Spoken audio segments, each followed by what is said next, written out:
And now I'd like to request Mayor Turner, who's been rushing from one event, and I would say event, it's been funerals, right, that he's been attending today. So, to say a few words.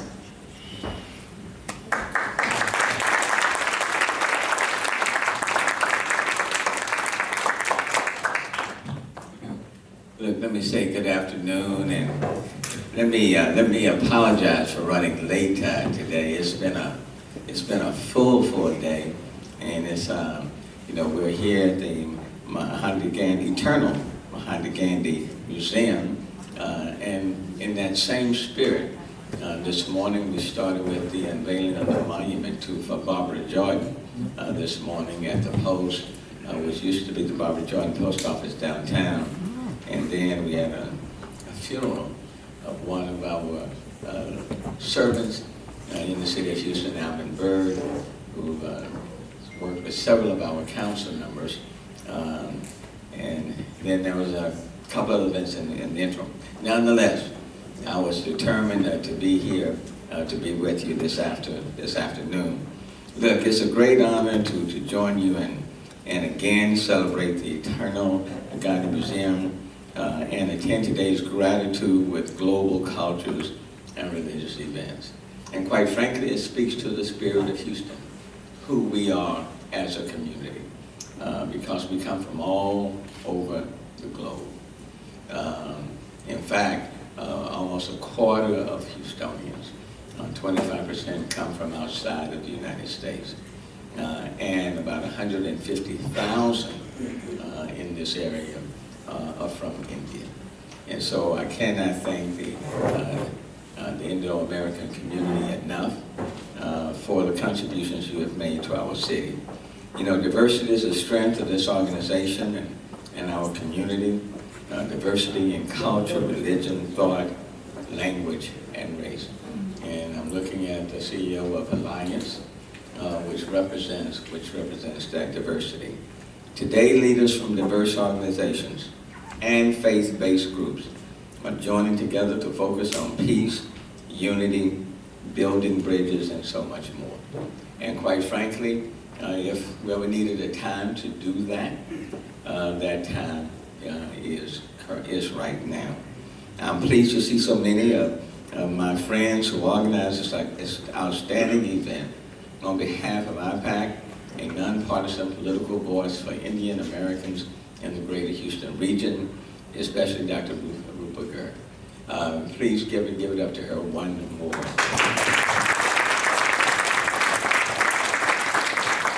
I know you didn't ask for it, but that's the way so many great leaders are. You don't ask for it, but I'm very deserving, and I personally want to acknowledge you. And I'm proud to say that over my time as mayor, the city has created strong bonds with the entire Indo-American community for their extensive work in promoting partnerships between Houston and India. And I would congratulate you for the forming an organization that understood the Indian American community is a significant and growing force in politics and civic life in greater Houston. And as mayor, I share a similar mission to help the local Indian American community connect with government officials to support your businesses and create more local jobs and opportunities. Let me just say this. I see Chief Satterwhite here representing HPD. I see Representative Rosenthal is present, and so many other leaders when I look out into this audience are here. I think we've done well in holding a very diverse city together. I see the representative, Senator Cohen, then Marty McVeigh, one of our consular corps. I think we've done well. But I will tell you, it is not easy to hold a diverse community together. You can be diverse, but separate, segregated, and apart. The question is, can we be diverse and inclusive all at the same time? And that takes work. And if you're not careful, it can splinter. In our times of challenges in this city, And we certainly have had our challenges in this city. What has helped us to be resilient is that when we have faced storms, when we have faced COVID, social civil unrest, what has helped us in this city is that collectively we have stayed together and we have worked together. And it really didn't matter where you came from. You know, we were very respectful of where people have come from and their backgrounds. We also recognize, though, that if you're in this city, you are Houstonian. This is your city. And it's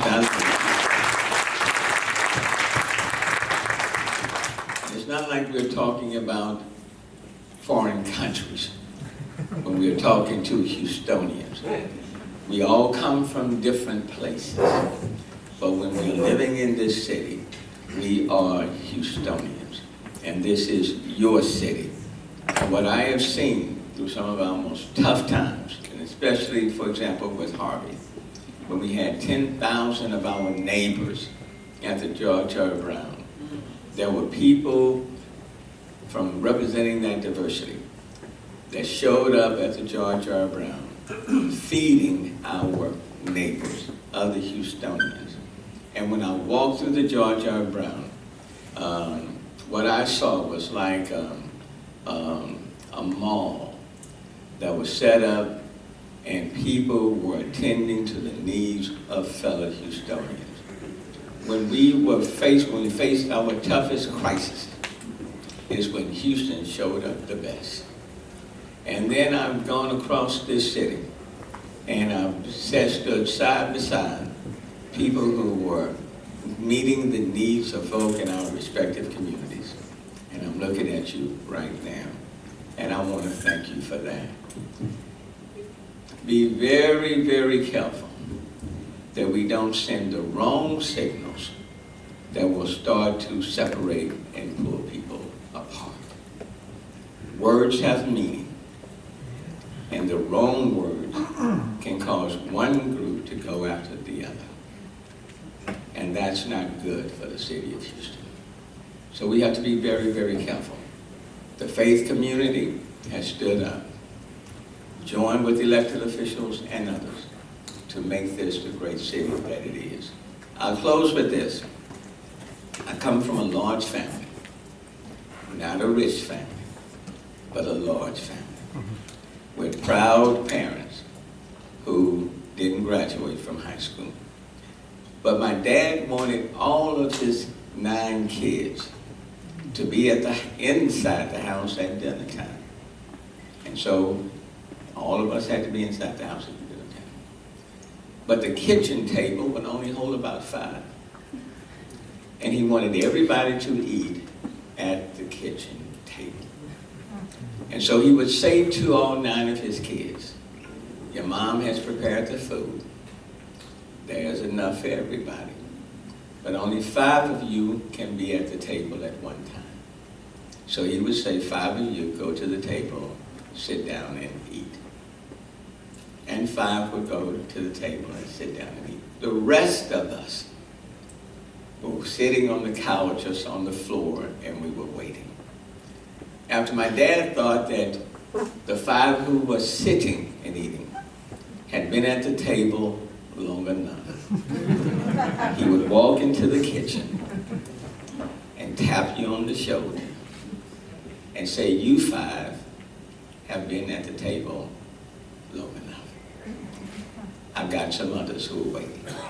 So you 5 get up, and the other 5 of you can come to the table.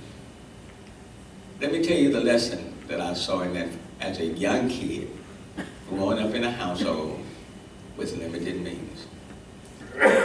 While the 5 were eating, the rest of the 4, we never fussed, we never fought, we never yelled or screamed at the others who were sitting at the table, because we knew that we were going to have an opportunity to sit at the table, and that those 5 were not going to be there forever.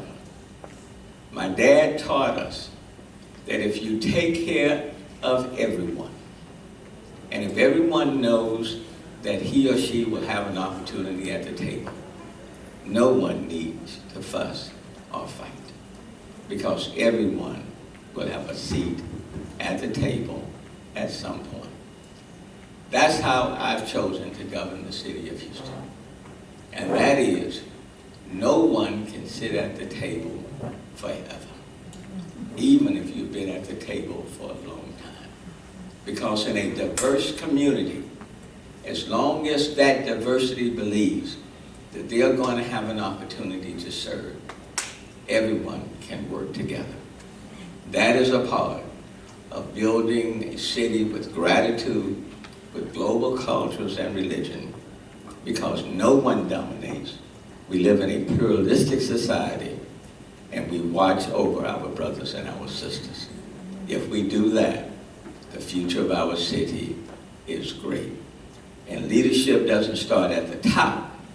Quite frankly, leadership starts at every table with every person, recognizing the value of each other. So thank you so very much. Thank you for allowing me to be the mayor.